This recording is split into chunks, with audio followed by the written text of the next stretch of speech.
Following his ONI adventure, Rowbotham spent the following 3 years investigating ways to make mankind immortal, or as he put it, capable of living for 1,000 years or more, and he wrote several original tracts on the subject.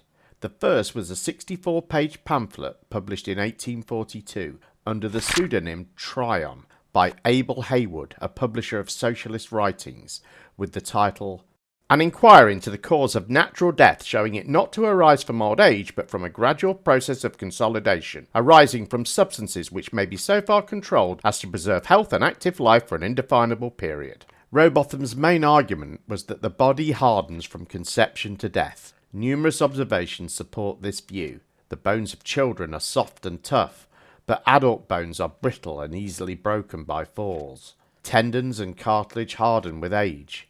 The eyes become dim. The ears grow deaf. Blood vessels clog and solidify until the blood becomes stationary. Death is the result of this general hardening. Rowbotham's ideas for halting this hardening process are not dissimilar from modern-day dietary advice. He recommended fresh vegetables, greens, fruit and meat. Cider and perry both contain malic acid, which dissolves earthy matter, so they are healthful. Sugar and alcohol are harmless in moderation, but salt, wheat flour and hard water are very bad, and white bread is the very staff of death. Rowbotham said he had experimental proof from tests and dissections to back up these novel claims.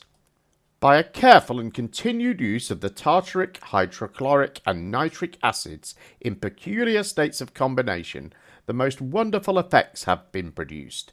I have no wish whatever to keep the proportions and particular modes of combining them and the proper doses from the public, so soon as experience has shown the best mode of exhibiting them in every variety of complaint. Up to this moment I have had 320 of the most severe and obstinate cases under my care. The plan of treatment has been to put the patient upon a peculiar diet, one consisting of articles as free as possible from earthy matter, and to administer certain combinations of the tartaric, nitric and hydrochloric acids, to dissolve what I conceive to be the matter which obstructed the system, and in no case where this has been attended to has it failed. Rowbotham concluded that with proper diet, humans can live for an indefinable period without any medicine. None of Rowbotham's writings on this subject mention the shape of the earth, but Rowbotham had not lost interest in the question. His real career as a flat earth lecturer began about 1848. By then he had developed an alternative to the spherical system. Nearly 30 years earlier, in 1819, an anonymous author published a 38-page pamphlet entitled The Anti-Newtonian, or A True System of the Universe, with a map of explanation proving the sun to be a movable body and central circling equator of equal time, etc. This was printed in London at the author's expense, but who the author was remains a mystery, although he states that he had previously published a work pointing out the dangerous consequences of speculative astronomy. According to the Anti-Newtonian, the Earth is a vast circular plane enclosed by a wall of ice. A map in the pamphlet shows the North Pole at the centre, the South Pole at 12 o'clock and an unknown pole at 6 o'clock. The sun's path is a circle with a centre which moves up and down along a line connecting the South Pole and the unknown pole causing the seasons. Rowbotham never mentions the Anti-Newtonian in any of his writings, but he almost certainly based his own system on it. Using experimental results, mathematical calculations and various biblical passages, Rowbotham argued that the earth lay at the centre of the universe, was less than 6,000 years old, was created in 6 24-hour days, and was rapidly approaching destruction by fire. Rowbotham also contended that the earth was a flat disk with the North Pole at its centre and no South Pole, this circular plane being bordered by a huge ice wall. How far the ice wall extended and what lay beyond it were questions that Rowbotham believed no human could answer. He was certain, however, that the disk Earth was stationary, while the sun circled overhead once every 24 hours at a distance no greater than 700 miles. With this geocentric system, the Sun was 400 miles from London, and the Moon and stars were absolutely no further than 1,000 miles from Earth. As for other heavenly bodies, the Moon did not reflect the Sun's light, but was semi-transparent and self-illuminating, while the stars were mere centres of action that threw down light and chemical products onto the Earth. Rowbotham believed this Earth, as the subject of God's special creation, was the only material world in existence. The sun, moon and stars were only referred to as lights in the scriptures, and that anyone who believed the reverse was the victim of an arrogant and false astronomy, of an equally false and presumptuous geology, and a suicidal method of reasoning contrary to nature, to fact and human experience, and to the direct teaching of God's word.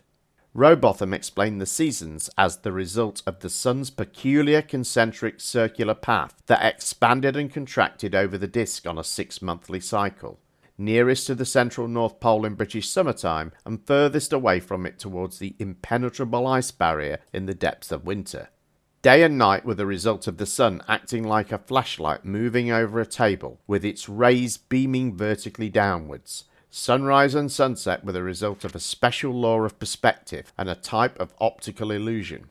Meanwhile, solar eclipses were caused by the moon passing between the sun and the observer on Earth.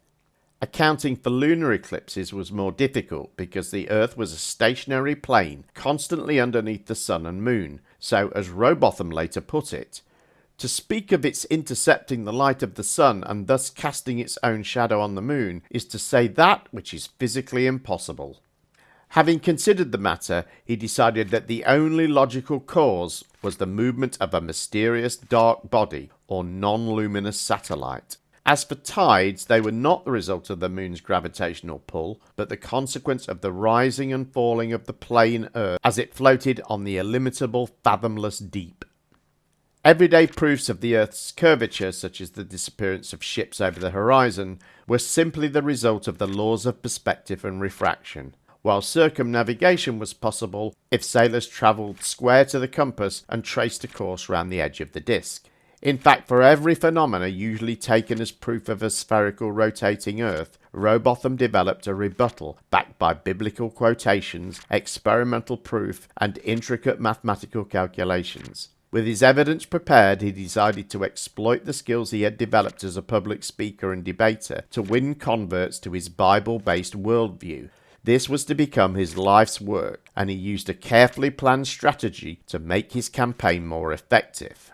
Firstly, he set the idea within an anti-scientific thought system, which he called zetetic astronomy, after the Greek verb zetio, which meant to seek or inquire. The label zetetic wasn't original. It was first used by followers of the Greek skeptic philosopher Pyrrho, 365 to 275 BC, who believed that all perceptions are of doubtful validity, and because there is no certainty, we can only know things as they appear to us.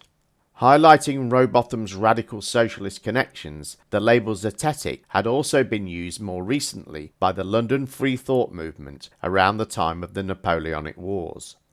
Led by a radical atheist publisher, Richard Carlile, the Zetetic Network had campaigned against a series of prosecutions for the publication of supposedly obscene, blasphemous and seditious material at a time when the government was determined to quash any potential revolutionary threat.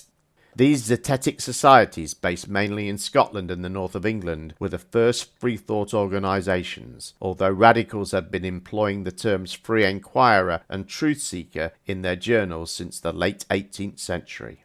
This radical connection probably provided the inspiration for Rowbotham's use of the term zetetic, although, unlike his historical predecessors, he decided to use it as the foundation for an attack on the orthodox science and the idea that the Earth was a globe. Rowbotham's zetetic system was based on empiricism, observed evidence, and induction, inference of general principles from observed evidence, an approach known as the Baconian method after its inventor, the 16th century English philosopher Sir Francis Bacon. The Baconian method was central to investigations of the natural world during the 17th century, but Rowbotham decided to claim it as his own, alleging that conventional science was riddled with theory and assumptions, and the laws of nature could only be discovered by zetetics, or truth-seekers. determined enquiries who considered all of the available evidence and refused to take accepted theories for granted. Orthodox ideas should be targeted, questioned, examined, and challenged through free and open-minded data collection by Zetetics, who carefully considered empirical evidence and did not twist results to fit theories. According to Rowbotham, this was the way of conventional science. Speculation and imagination had ruled the day, resulting in the misconception that the Earth was a globe. As he put it, "It is thus candidly admitted that there is no direct and positive evidence that the Earth is round, that it is only imagined or assumed to be so in order to afford an explanation of scores of phenomena. This is precisely the language of Copernicus, of Newton, of all astronomers who have laboured to prove the rotundity of the Earth. It is pitiful in the extreme that after so many ages of almost unopposed indulgence, philosophers, instead of beginning to seek before everything else the true constitution of the physical world, are still to be seen labouring only to frame hypotheses and to reconcile phenomena with imaginary and ever-shifting foundations. Their labour is simply to repeat and perpetuate the self-deception of their predecessors." At the heart of Rowbotham's doctrine was the idea that the common man could accumulate facts to reach the truth if they investigated for themselves with an open mind, ignoring textbooks and leets, and using only nature and common sense as a guide. Ideas about the Earth were changing rapidly. Advances in biology and the new science of geology were challenging a literal interpretation of Genesis, notably Lyell's Principles of Geology, 1833, and Robert Chambers' Vestiges of the Natural History of Creation, which he published anonymously in 1844. Influenced by phrenology, Chambers argued for the progressive development of species, including human beings. Despite Chambers' emphasis that his process was divinely guided by laws that God had deliberately built into nature, one churchman labelled Vestiges a filthy abortion capable of corrupting the nation's glorious maidens and matrons. Rowbotham saw the potential to exploit these controversies about science and the Bible by teaching that the earth was flat and emphasizing the scriptural basis of the idea. He could confirm the Bible as the ultimate authority on the earth and its creation, a critical and controversial point. By claiming to defend the Bible against an assault by science, he was bound to attract larger audiences willing to pay to hear such ideas. In the late 1840s, England was on the brink of an economic recovery following years of depression, unemployment, and radical labour activism. The Factory Act of 1847 prohibited women and boys under 18 from working more than 10 hours per day, effectively cutting the working day for everyone to 10 hours. Among the Victorian public, there was a growing desire for self-education. Evening lectures were a major form of entertainment and instruction, and many scientists and scholars supported themselves as travelling lecturers, along with mesmerists, phrenologists, quack doctors and preachers. During his time as a socialist lecturer, Rowbotham had seen the emotions that scientific and religious topics could evoke, and the money that people would pay to listen to passionate debates on these subjects, especially if the issue was eye-catching or outrageous in any way.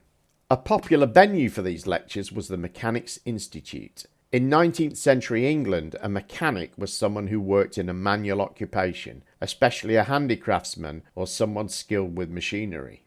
The first Mechanics' Institute was founded in London in 1823 to provide members with facilities for self-education through classes and lectures.